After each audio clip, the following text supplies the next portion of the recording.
Good afternoon.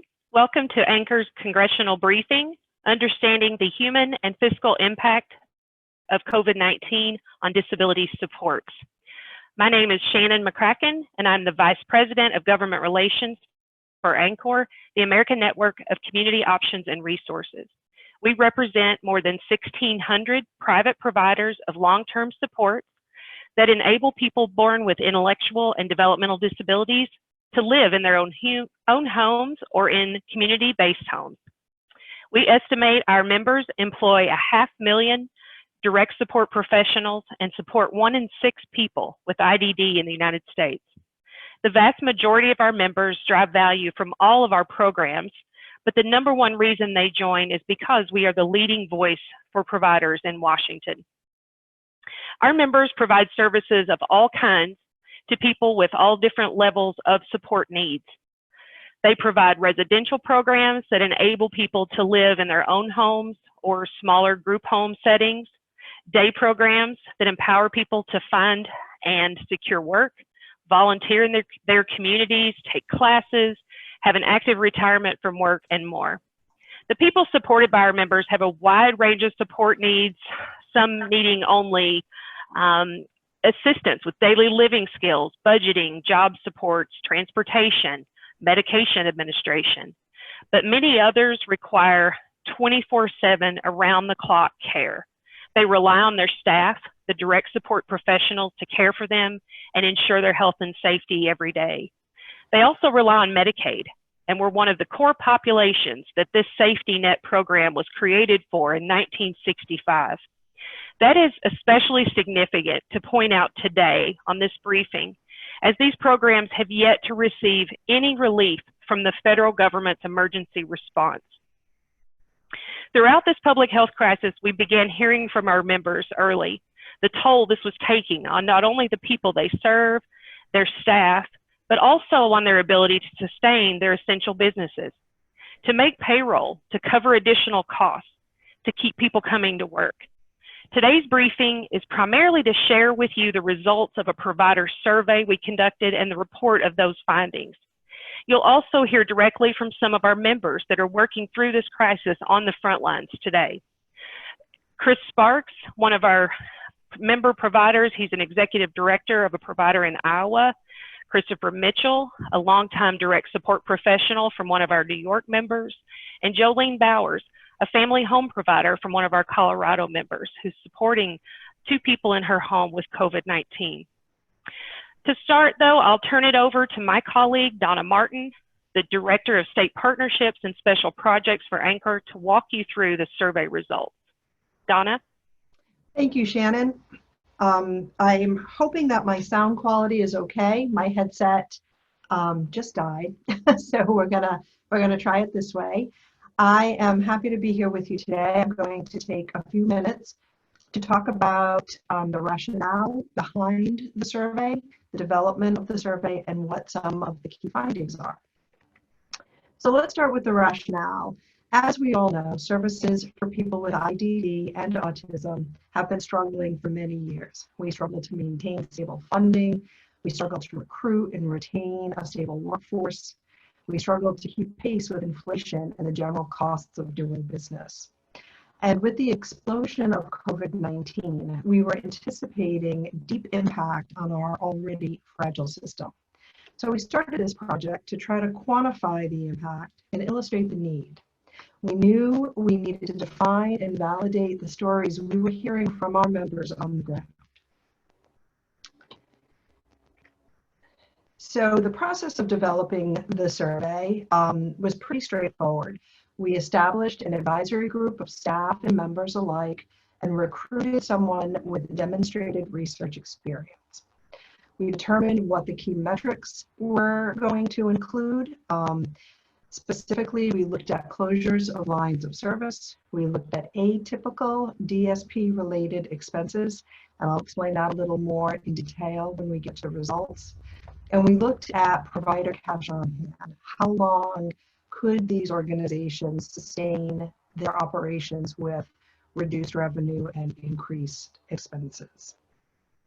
We developed the survey questions And the data sources, we looked at the face validity of the survey, and we vetted all of the questions with and among our advisory group. We created the survey tool and the communication support around that tool. We then looked at the survey process. Who were we going to target? Well, of course, we're targeting our member organizations, but we recognized that this issue is bigger than just our members. We knew the information gathered would be important to all and critical to the sustainability of the service system. So we worked with, again, our members, and we reached out to our state association partners and asked that they share the survey in turn with all of their members. We were trying to cast a really broad net for this survey. The survey was conducted between April 6th and 10th, so you can see that this is highly relevant, current experience on the ground, what these provider organizations are managing through every day of this crisis. The responses were reviewed by our consultant, and we worked to eliminate any duplicates or missing information. And then we transferred that data to an independent firm for analysis. And that independent firm is Avalier. They completed the draft analysis, and then the ANCOR team, working in partnership with Avalier, reviewed the draft for clarity and resolved any follow-up questions that we had. And then Avalier finalized the report for distribution. And that's what we're going to review next. So looking at the survey responses, I think it's important to note right up front that we had a total of 714 surveys that were completed. They were representing all 50 states, the District of Columbia, and U.S. territories of Puerto Rico and Guam. So we did indeed cast a very wide net on this survey, and we were really excited to have such a robust response. Of the 714 originally collected, Avalier in their review determined that 689 of those surveys were credible for use. And so our sample size for all of this data is that 689 responses. Now, Avalier in their analysis set a breakpoint between small and large organizations of 200 employees. So all of our members, or all of the providers that were participating in the survey, were asked to identify the number of DSPs they employ.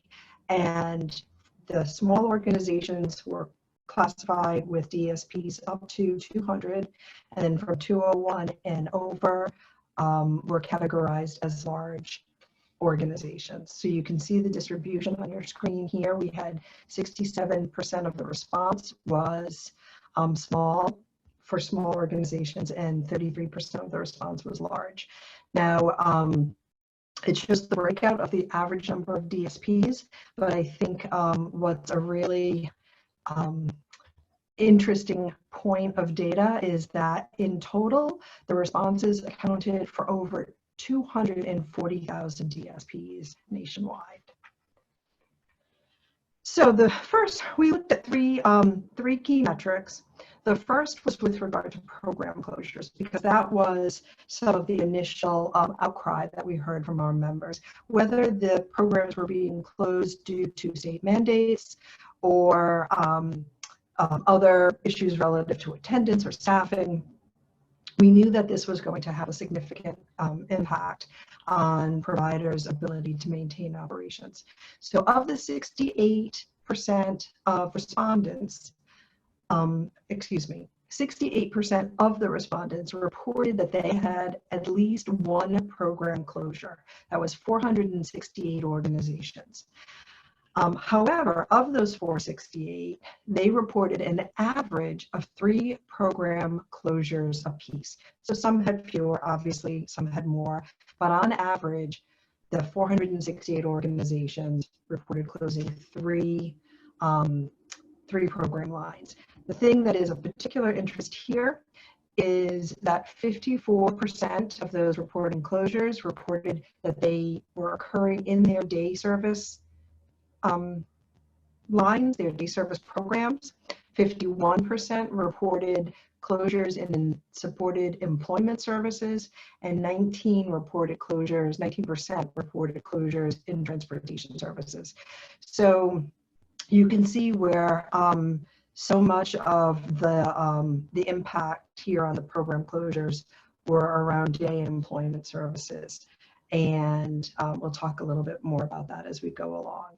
Another interesting or particular concern we have here is whether or not these programs and organizations, especially the smaller ones, will be able to rebound post-pandemic. Or will we see a permanent contraction in our service system?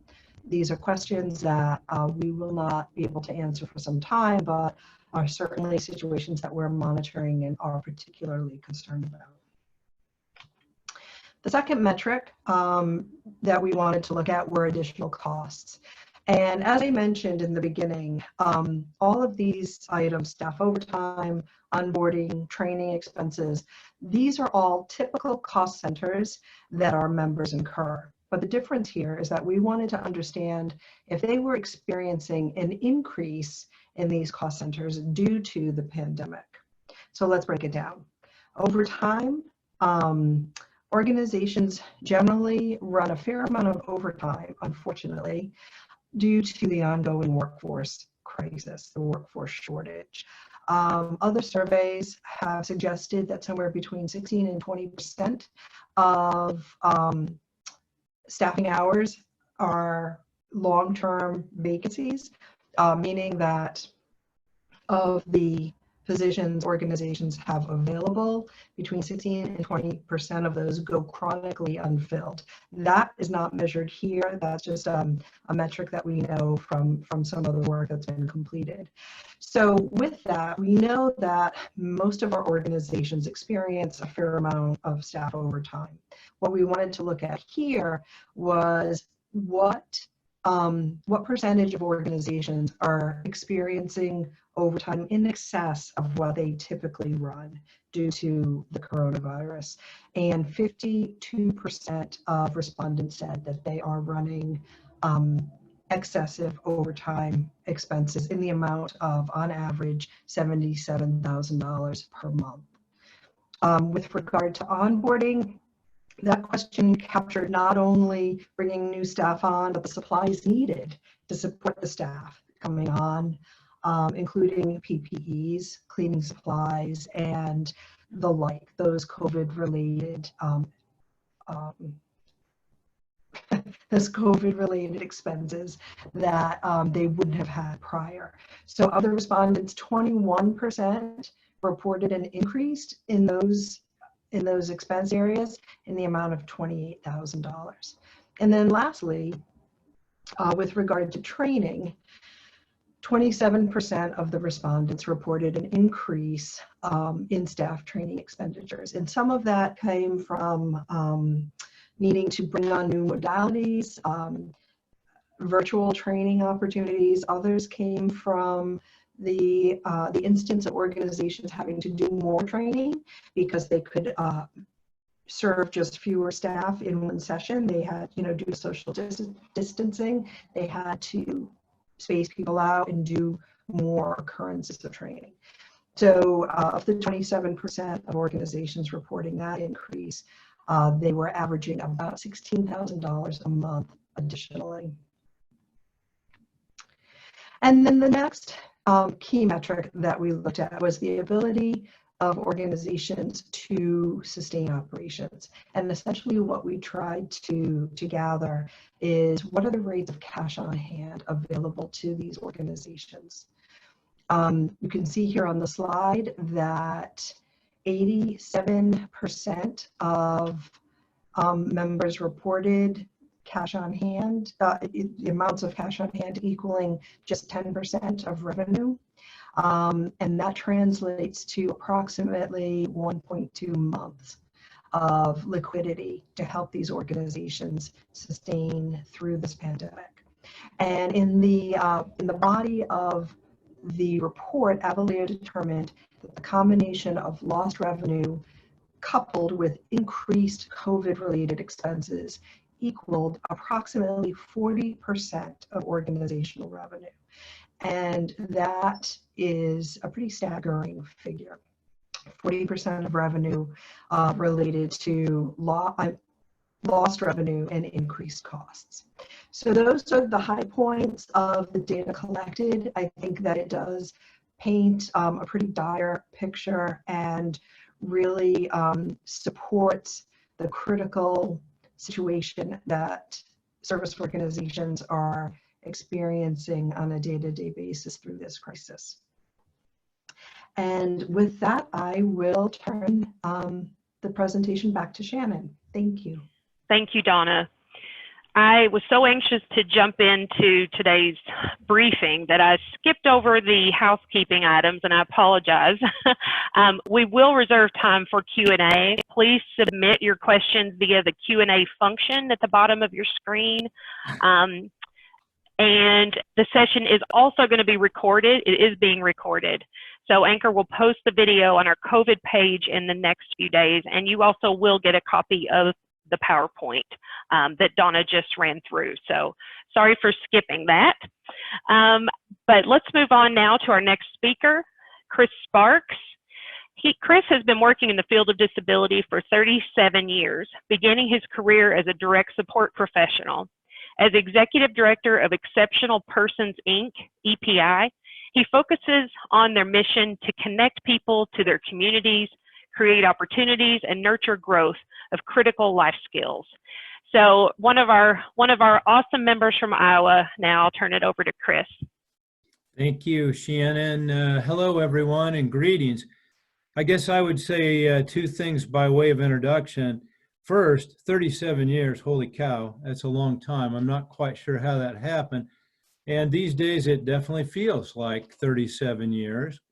Thank you, Donna, for reviewing that important data. It's sobering and never fails to take me back. I want to thank you for the opportunity to speak about the pandemic's impact on services for people with disabilities, the organizations that provide this support, and to have a chance to speak about the human and the financial impacts. I work for an organization called Exceptional Persons Incorporated. We're in Waterloo, Iowa. That's in the northeast part of Iowa. We're a mid-sized nonprofit service provider, and we have been around since 1957. Our agency provides a broad array of services to just over 450 people with intellectual disabilities, mental illness, and brain injuries, support such as employment, community rehabilitation, transportation, and residential services, just to name a few. Many of the people we serve also have underlying conditions, making them medically more vulnerable. 9 weeks ago now, although, boy, it seems like a lot longer, we implemented our COVID-19 response plan with a focus on keeping persons served and staff healthy and safe. Our overarching goal was to come through this pandemic with all the people we started with. It was a simple goal, really, but we focused on that.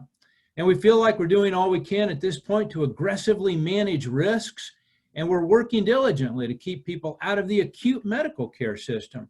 But the pressure is building in organizations like ours and in ours all across the country.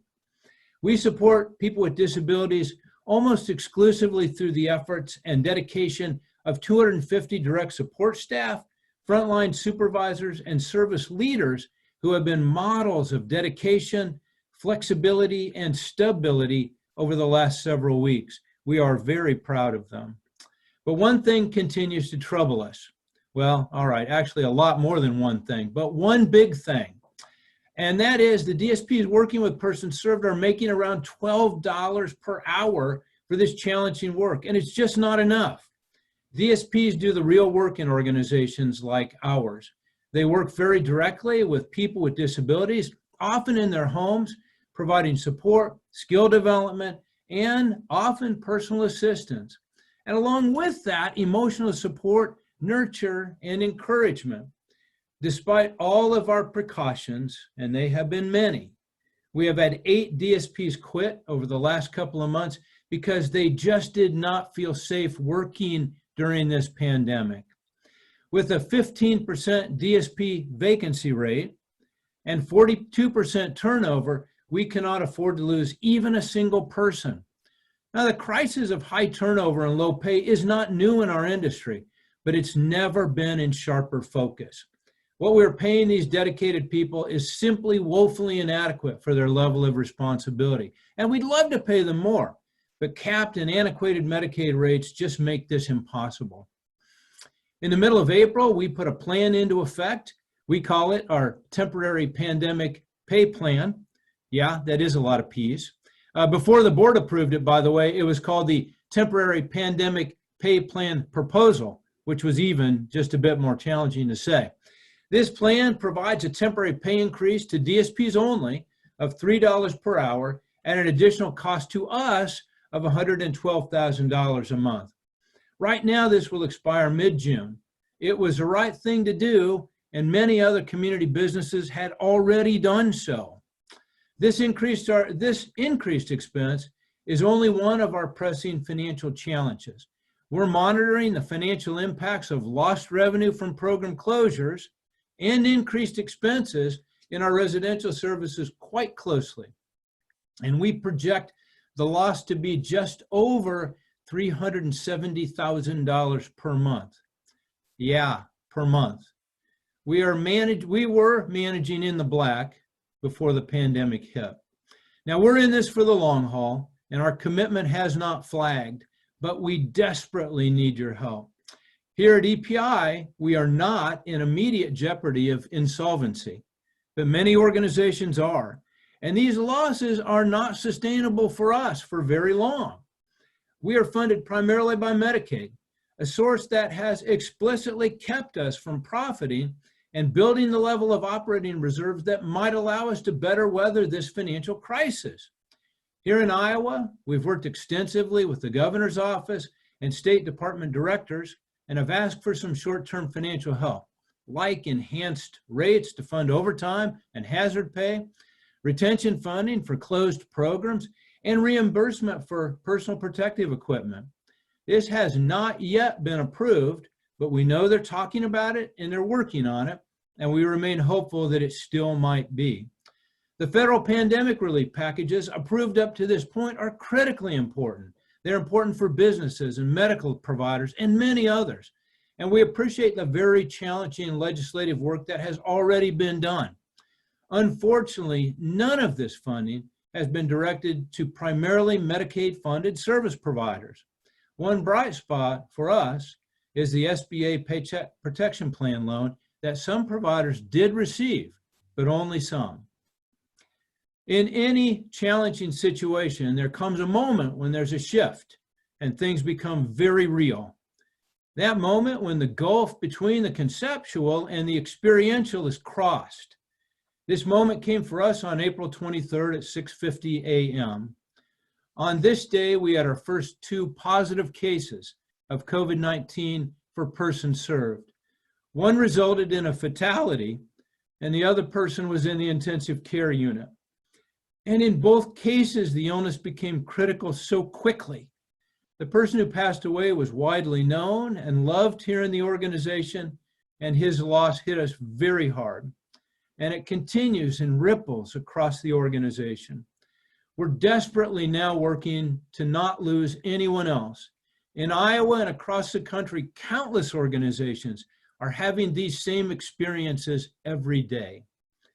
Shannon mentioned the number of people we serve as members of our national association. We belong to a state association, the Iowa Association of Community Providers, the Iowa affiliate of ANCOR, and the 130 members serve 140,000 Iowans with disabilities. This vital network of long-term services and supports providers must receive help. We will keep doing our job with courage and passion, but we're at a point where we cannot do so without help. And for many organizations, that help really needs to come soon. Thank you for your time and for your interest. Thank you, Chris. Thank you so much for sharing, and so sorry for your loss. All right, next we're going to hear from DSP. As I mentioned, Christopher Mitchell. He won't be joining us on Zoom. He's calling in because, just as every DSP knows, he was called in to work a shift in a group home. So we thank him for his work and thank him for calling in.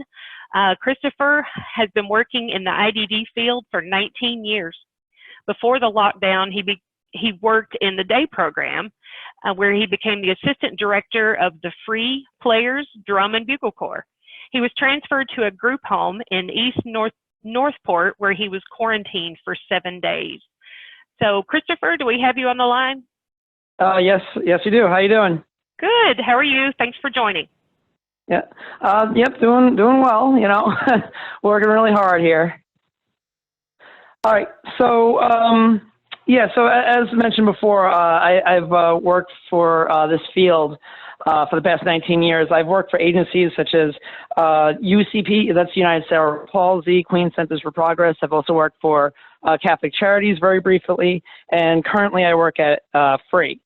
So what's it? We during my time with in this field, I've done it all pretty much as a DSP. I've helped feed, clothe, clean, take out on trips, take them to Met games, to Knick games, boxing matches. I've also helped teach our individuals various healthy living skills and just you know, just how to brush their teeth and all that. I've also taught them more advanced stuff, such as I've taught every subject because as of right, well, just before the pandemic, I worked at a program. I taught them science, history, math, lots of math, reading, and I've also taught them how to play some musical instruments such as the drums, guitar, bass guitar, keyboard, and some ballad percussions, which enabled us to start this drum corps. The drum corps has performed at Disney World, Pennsylvania, New Jersey, New York, Long Island, Connecticut. We've performed at major events in Ohio, and also a huge event over in Indianapolis, where it's at Lucas Oil Stadium, where the Indianapolis Colts play, in front of tens of thousands of people. On March 13th, I was quarantined. I was transferred over to East Northport to take over for the house. Obviously, the program has been shut down, and so they gave me work over here. On March 15th, so just 2 days later, after I transferred over to this house, I was quarantined here for 7 days. They were virtually complete strangers to me. The individuals, none of them went to my program, so I had to adjust to that. And also the person I wound up getting quarantined with, she was a complete stranger to me too. The first time I met her is when she stepped in the door to get quarantined with me. We were able to work with each other in a very efficient way, very professional way, where we were able to get make sure everybody was clothed, cleaned, fed, and just worked on various healthy living skills and just at-home living skills. So that just kind of goes to my point. Throughout this whole thing, with the drum corps, with everything that I've ever done, there have been a lot of really good staff that I have been working with. And unfortunately, as was mentioned before, our pays have not been like all the best. So unfortunately, we've lost like a lot of really good staff over the years. I miss very dearly. I'd like to have them back, but they're gone.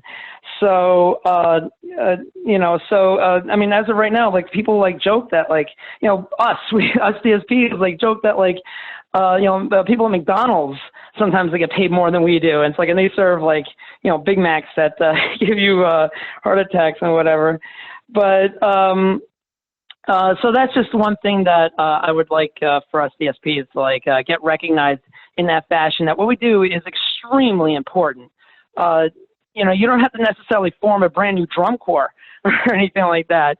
But I mean, just like the little things, just the little things that you do with people, and that's who these people are. They're people that you make them smile, you make their lives just a little bit brighter, and you know, just for a moment, and you just sort of build that relationship over the years.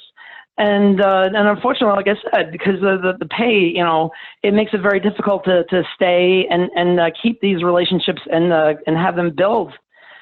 So, you know, we go, and that's how it's been. So the other thing I would definitely like to mention is PPEs, that we would get more protective equipment.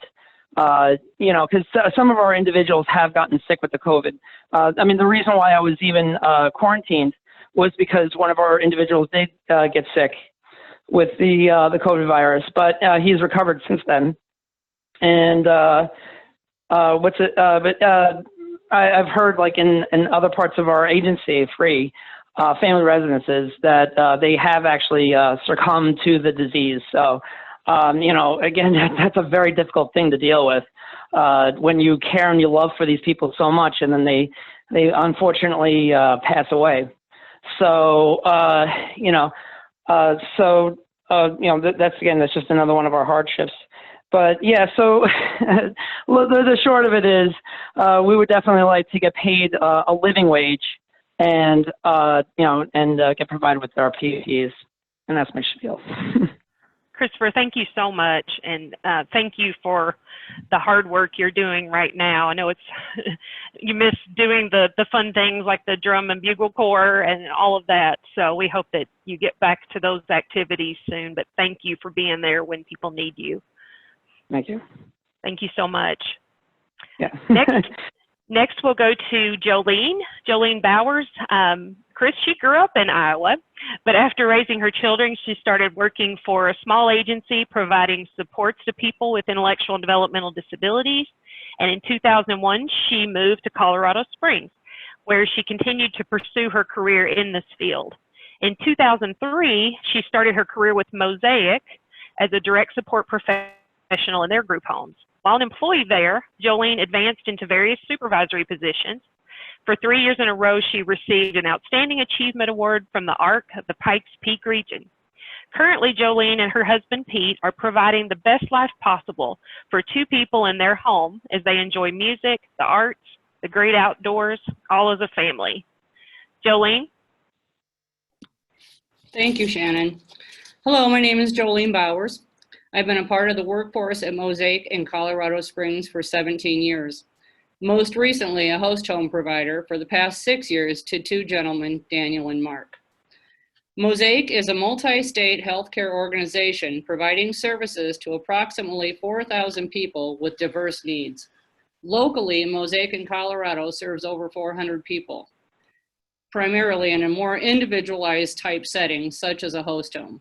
A host home is a shared living arrangement where a person with disabilities moves into the provider's home and becomes part of their household. As a host home provider, I provide people with personalized services on a daily basis, and the following are some highlights of my day. You see, Daniel and Mark are diagnosed with cerebral palsy, and Mark is diagnosed with severe scoliosis. Due to this, they both utilize wheelchairs. On a daily basis, I provide total assistance for personal care. This includes bathing, daily catheter care, colostomy care, medication administration, and monitoring their vitals. To ensure skin integrity, I reposition Daniel and Mark every hour, as well as transfer them from wheelchair to bed to a floor mat. Due to their intensive medical needs, they require receiving nutrition from a feeding tube in addition to a pureed diet, suctioning from a machine to prevent aspiration, as well as oxygen therapy. As you can tell, the services I provide are critical to Daniel and Mark's well-being. Congress and the state rely on disability service providers like me and Mosaic to care for people with disabilities. We must not be forgotten in the next round of relief. On April 1st, Daniel started displaying typical symptoms of a UTI, and I knew that he was not well. His catheter is replaced every 2 weeks and was due. When we asked the doctor if we could get a urine culture completed to rule out another infection, his urologist called me back with the results, saying there were 4 bacteria growing, and asked how I felt Daniel was doing. I told him I thought he was going septic. Knowing the symptoms and the behavior Daniel displays associated with urinary tract infection. His urologist was very leery of admitting him to the hospital because COVID-19 was in full swing. The urologist called an infectious disease doctor, and we decided there was no choice but to take Daniel to the hospital, where he would receive IV antibiotics and monitor progress. Daniel was admitted and given 2 days of IV antibiotics and then released. Daniel's urologist and I have a very good relationship, and he knows I would call if immediate follow-up were to be needed. Thus far, Daniel's recovery has been positive. It is imperative that we as providers form a great bond with the physicians and specialists who see the people we support, as we have taken on the roles of healthcare providers in many cases. And the medical professionals rely on our input as we know the person best. When we have that connection, the physicians trust us to know well what is going on with people we support. I have been delegated by a nurse on how to change catheters, colostomy care, and G-tube feedings, things that typically a nurse would do. Many protocols are in place for Mark and Daniel that we follow to ensure they remain safe. With that being said, it's relatively easy to read a paper and to learn these things, but especially hard to spot an actual problem when somebody is not able to communicate verbally or gives poor information, unless you know the individual well. Mark became extremely sick in March of 2019. To most, he just appeared tired. Had we not known him well and followed our gut instinct, we wouldn't have been as vigilant in monitoring him. We called 911 when his vitals were not within normal limits. He was taken to the hospital. He had septic shock. His system was shutting down. He spent 10 days in the intensive care unit. We were unsure if he would recover at all. I spent the first 3 days sleeping by his side in a folding chair. This isn't usually allowed, but when I explained that Mark is very afraid of strangers and that Mark couldn't communicate his need or pain in a typical fashion, also there was no way I would leave him regardless. They allowed it. Somebody was always with Mark, be it myself, my husband, or Mark's sister. Like in any healthcare settings, continuity of care maximizes healthy outcomes. Stable funding and necessary resources ensure that continuity of care is maintained in disability services. Daniel loves music and will ask for classic rock daily. He can be heard singing along to whatever song is playing and does so loud and proud. Daniel knows a great deal about music from the 1940s to the present day. He loves music trivia, is rarely wrong when playing, has an incredible memory, and we often rely on his memory when we forget. He also loves to work in the garage with my husband, who is his best buddy. Daniel can be heard saying, "We're brothers, right, Pete?" Daniel's guardian, his Nana, is very close to Daniel. His favorite thing in the world is to spend Fridays visiting Nana. She plays piano for hours and they sing together. He worries about everybody and he loves deeply. Daniel is very religious. He will tell anybody that someday we will all go to heaven, but never until God has our room ready and we will all see each other again. Mark is very shy and will not interact with people he doesn't know. When introduced to somebody new, he immediately looks for a familiar face and is reassured. Mark is the sweetest, most gentle man I have ever known. He will laugh and smile even when he isn't feeling his best. He loves music and his solar system nightlight and will watch the stars on his ceiling each night when he goes to bed, listening to classical music playing in the background. He loves going to concerts in the park. He will laugh at silly jokes, enjoys walks in the sunshine. When he's on the floor and we sit down, he will roll over and put his head in our lap, look up and smile as if to say, "This is right where I belong." Anybody that meets Mark is drawn to his gentle soul. Community-based, personalized services provide people like Daniel and Mark meaningful lives. Excuse me. During the pandemic, our lives have changed. Daniel and Mark have not been able to receive massage therapy, attend day program, see their friends, visit with loved ones. Certain doctor's appointments have been canceled or rescheduled. Daniel's grandmother states, "It bothers me so much to not see my Daniel on Fridays." Daniel struggles with not understanding why he can't see his grandmother and why he can't go to day program, which he loves. It is very challenging. Not knowing how long this will go on is worrisome. We focus on each day and ensure Daniel and Mark have the best day every day. Even in the midst of COVID pandemic, the expectation of quality services and keeping people safe will never change regardless of circumstances. Congress must recognize people who are providing services on the front line to keep people with disabilities healthy and safe.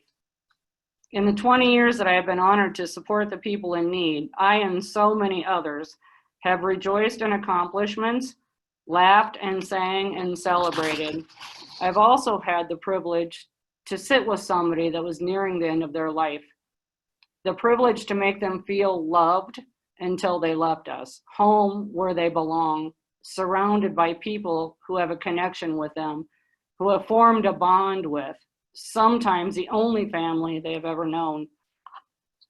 Mosaic and I are on the front lines during this pandemic, ensuring people remain healthy by providing quality care and supports to people with disability. Workforce issues are exacerbated by this pandemic, and we need your help to ensure the disability services workforce has protections to continue serving people with disabilities throughout Colorado. Congress must ensure that providers have the critical resources to provide care and keep their staff and communities safe. Thank you. Jolene, thank you so much. Thank you so much for the good care that you have taken and continue to of Mark and Daniel. Thank you and your husband. And while these are some of the best people that you're hearing from today, we know hundreds and thousands of DSPs and host home providers out there that are just doing the very best they can, and they're just committed to ensuring that people are taken care of. Thank you again. Okay, and that's why if you see at the bottom of the screen before we move on to Q&A, the Forgotten Faces hashtag, that is our campaign, and it's because to wrap all these stories together, people who, like Jolene and Christopher, and the employees that Chris Sparks has in Iowa, the employees and the people they're caring for are the forgotten faces in this crisis. And we just can't let that go on any longer. So I'll open it up now to if we have any Q&A that we need to get through. Sarah, do we have questions? Yeah. Shannon, our first question is if Chris could tell us a little bit more about what it was like when he was quarantined. Oh, okay. Christopher, are you still on? Oh, yes. Okay, yes, I'm right here. Hey, how you doing? Okay, so what it was like when I was quarantined. Well, to begin with, when the week began, I was hearing from the office. We have an office in the house, like the management going, it was like a bit of an uproar where we were about to get quarantined because one of the individuals got tested positive. So they were saying that they had to get somebody to obviously stay behind. And so I thought about it and I was like, all right, I need to do this thing because I live with 4 other men. And if I got sick, because I was just with that individual, if I caught it, I might as well stay here and be in the best position possible to take care of the situation. So I got my clothes and my personal stuff, and I brought it back to the house. then the door closed behind me. It was like such a foreboding moment for me because I was in. That was it. So for the rest of the week, it was like every morning, woke up around 6:30, started getting the meds ready, started getting breakfast ready, cleaned the house relentlessly, made sure that the guys were well taken care of. They got dressed. They made sure they brushed their teeth, and they were showered and all that good stuff. And then, provided them with the lunch and the dinner. We made sure the guys were also helping cleaning up. It wasn't just us staff like doing it. That they were doing their laundry and making sure that the dining room table, which is where they always eat at, was cleaned after usage. And so, the one thing was that, it was just like kind of day after day. Unfortunately, the person I was working with, she's such a trooper. Her name is Caitlin. She was getting sick the entire time. And so what's it like? And so it obviously got a lot tougher on her. Management kept asking, do you want to leave?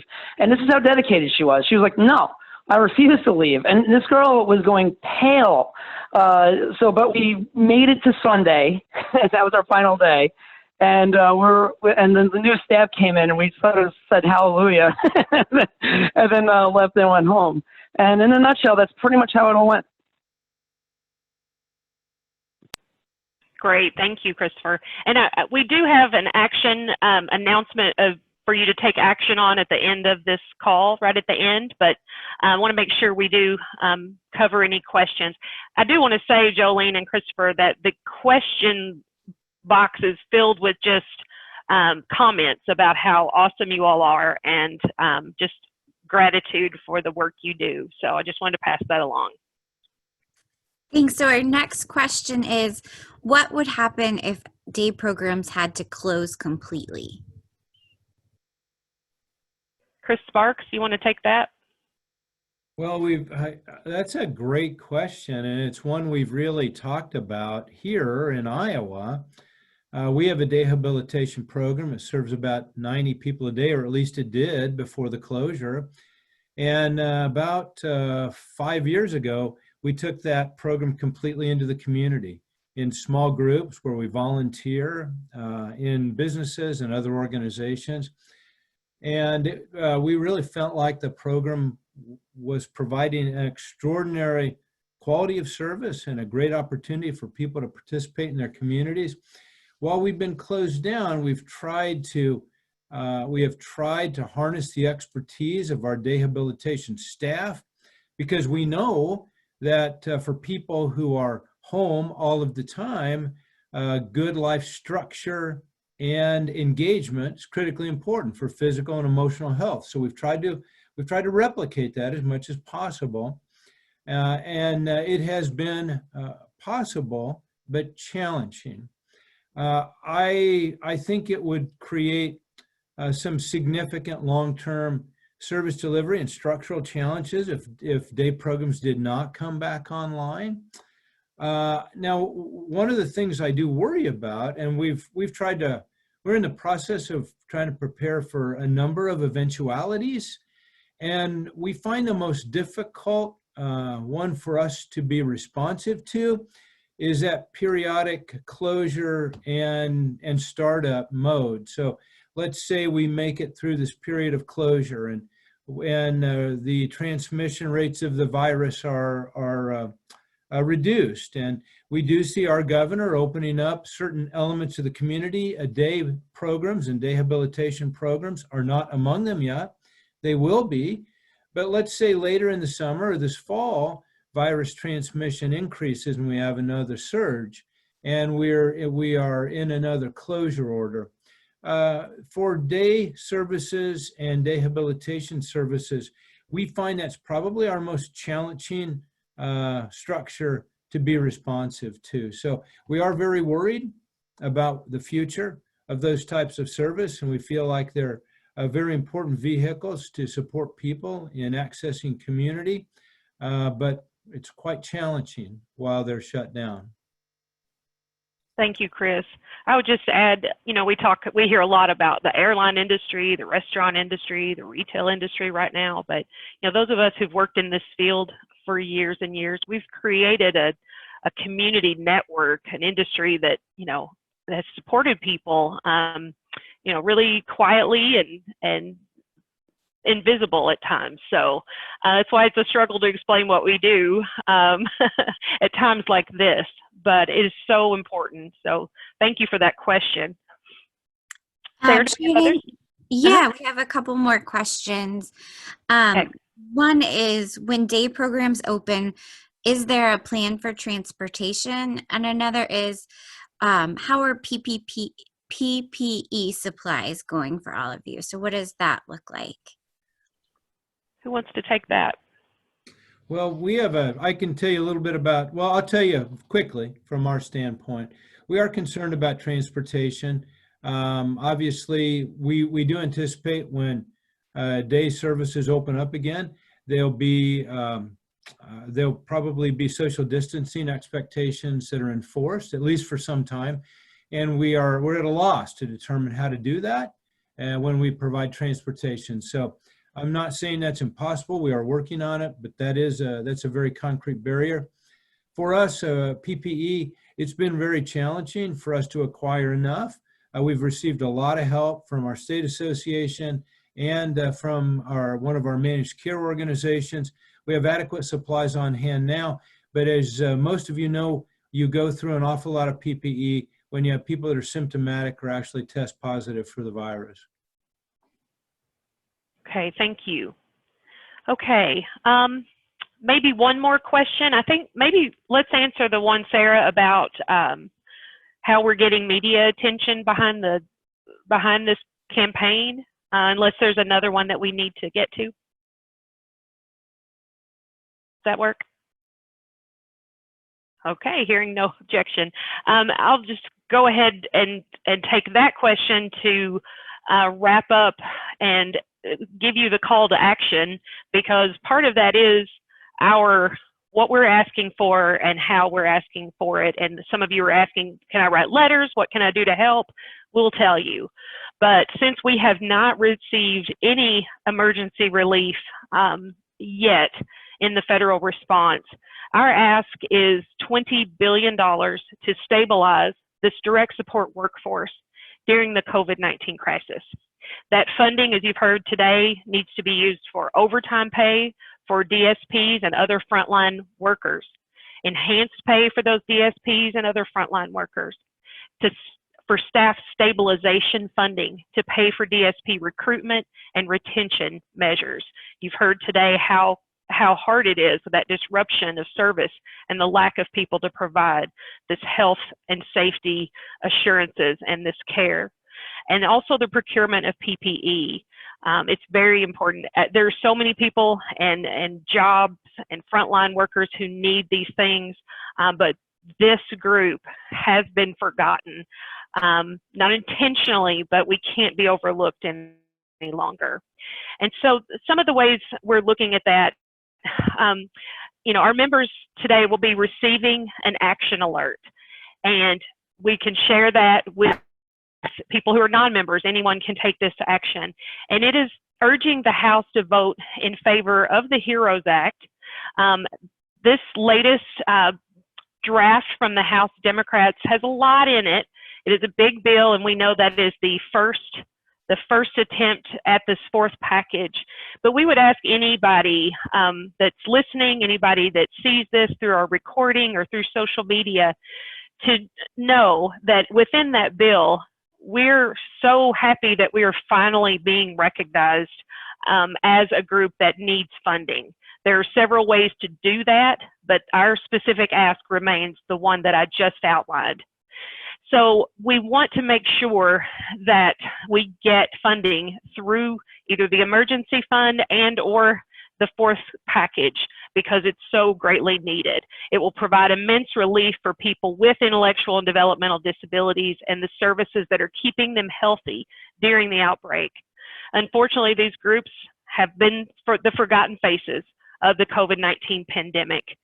So provisions that are essential to the survival of the network of supports, including those day services on which people with IDD rely, include in this latest House bill, 10% FMAP bump for home and community-based services. They're specifically for the HCBS program, inclusion in the HEROES Fund, and additional funding in that Public Health and Social Services Emergency Fund. We're extremely grateful for the work of our members of Congress and their staff, the work they've put into this legislation in the past few days and their work since the beginning of this crisis. But please support provisions in this act and all you can do to ensure the provisions remain in the bill as it is negotiated on into the Senate. This will help these essential disability support providers purchase that PPE, supercharge efforts to sustain a workforce that supports people in their homes and therefore can't always practice social distancing, and preserve employment and day services that are shuttered due to the pandemic.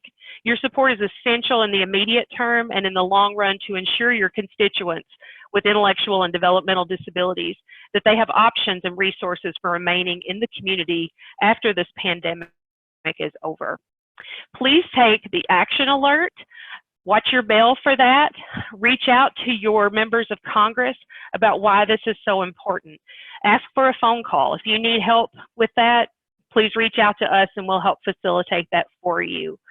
Also, go to our website, ANCOR.org. There's a page for the Forgotten Faces campaign. We are doing op-eds, letters to the editors. We're doing a full campaign on social media. And so visit also our Facebook and Twitter pages to help further this Forgotten Faces campaign and ensure that some of the country's most vulnerable citizens and their frontline workers are no longer forgotten. So thank you again for attending this briefing and thank you for taking action. Have a good day.